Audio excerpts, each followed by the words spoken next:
L'amour, ce n'est pas qu'un sentiment. C'est de la chimie qui câble notre cerveau pour la connexion. Mais et si je vous disais que la confiance, l'amour et même le stress sont tous contrôlés par une seule hormone? Et si le secret de relations plus fortes, d'une anxiété réduite et d'une résilience émotionnelle plus profonde était déjà en vous? Aujourd'hui, on va plonger dans l'ocytocine, la petite molécule qui a un impact énorme sur votre vie.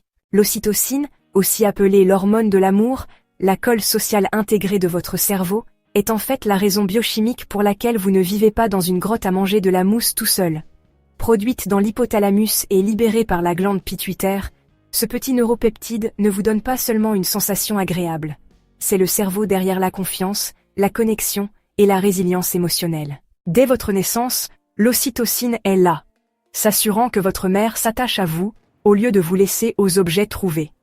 Elle aide à l'accouchement, favorise la lactation et jette les bases de l'attachement humain.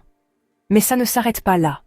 L'ocytocine influence tout, des amitiés aux relations amoureuses, en passant par cette connexion étrangement forte que vous ressentez avec votre barista, après qu'il se souvienne de votre commande.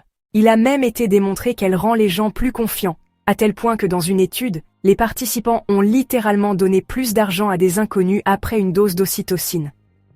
Grandes entreprises pharmaceutiques, si vous m'entendez, s'il vous plaît, n'en faites pas un service par abonnement. Mais avant de commencer à accumuler les câlins comme un dragon émotionnel, il y a un hic.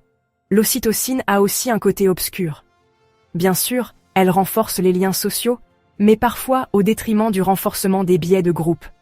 C'est-à-dire, elle ne vous fait pas seulement aimer davantage les vôtres, elle peut aussi vous rendre un peu plus sceptique envers les étrangers. Donc, l'ocytocine n'est pas une potion magique d'amour.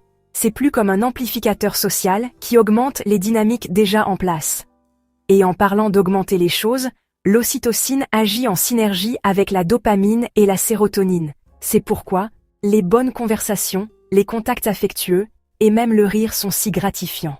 Les scientifiques ont même étudié les sprays nasaux d'ocytocine pour aider avec l'anxiété sociale, le trouble de stress post-traumatique et le trouble du spectre autistique. Ça semble génial en théorie, jusqu'à ce que vous réalisiez le cauchemar éthique d'un spray de confiance qui pourrait, disons, rendre les gens trop conciliants. Service RH des entreprises, je vous vois. Et malgré tout le battage médiatique, l'ocytocine n'est pas une panacée pour la santé mentale. Elle opère au sein d'une symphonie hormonale bien plus vaste. Pourtant, c'est un aperçu fascinant de la façon dont nos émotions ne sont pas seulement des sentiments, ce sont de la chimie en action. Je vous laisse en discuter dans les commentaires. Si l'ocytocine pouvait être contrôlée artificiellement, serait-ce une bonne chose ou un cauchemar dystopique? Vous pouvez nous soutenir en vous abonnant si ce n'est pas déjà fait. Prenez soin de vous, prenez soin de vos proches, et je vous retrouve bientôt dans une autre vidéo.